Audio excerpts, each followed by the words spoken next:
নমস্কার, আমি সুমনা। আজকে নিয়ে এসেছি নতুন একটা ব্লগ। আজকের ব্লগটা একটু আলাদা।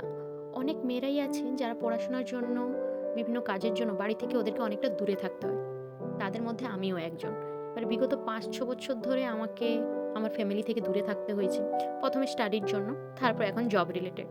তো এবারে কাজের থেকে ছুটি পাওয়া মানে ঘর যেতেই হবে। এবারে ঘর যাওয়ার কারণ তো আমার অনেকগুলোই আছে, কিন্তু তার মধ্যে কিছু কিছু স্পেশাল কারণ যেগুলো তোমরা এখনই দেখতে পাবে। এই যে পুচকিটা, এ হচ্ছে আমার আদরের ছোট ভাই।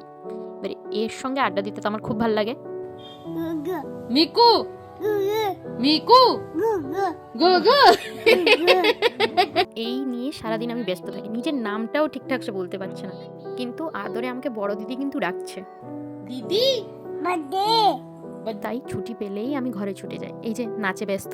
স্কিনে প্রবলেম একটু দেখা দেওয়ার জন্য আমি কিছু প্রোডাক্ট অর্ডার দিয়েছিলাম, আর ওটাই আমার বাড়িতে পার্সেল এসেছিল, তাই একটু চেক করছি। পরের ভিডিওতে আবার দেখা হচ্ছে।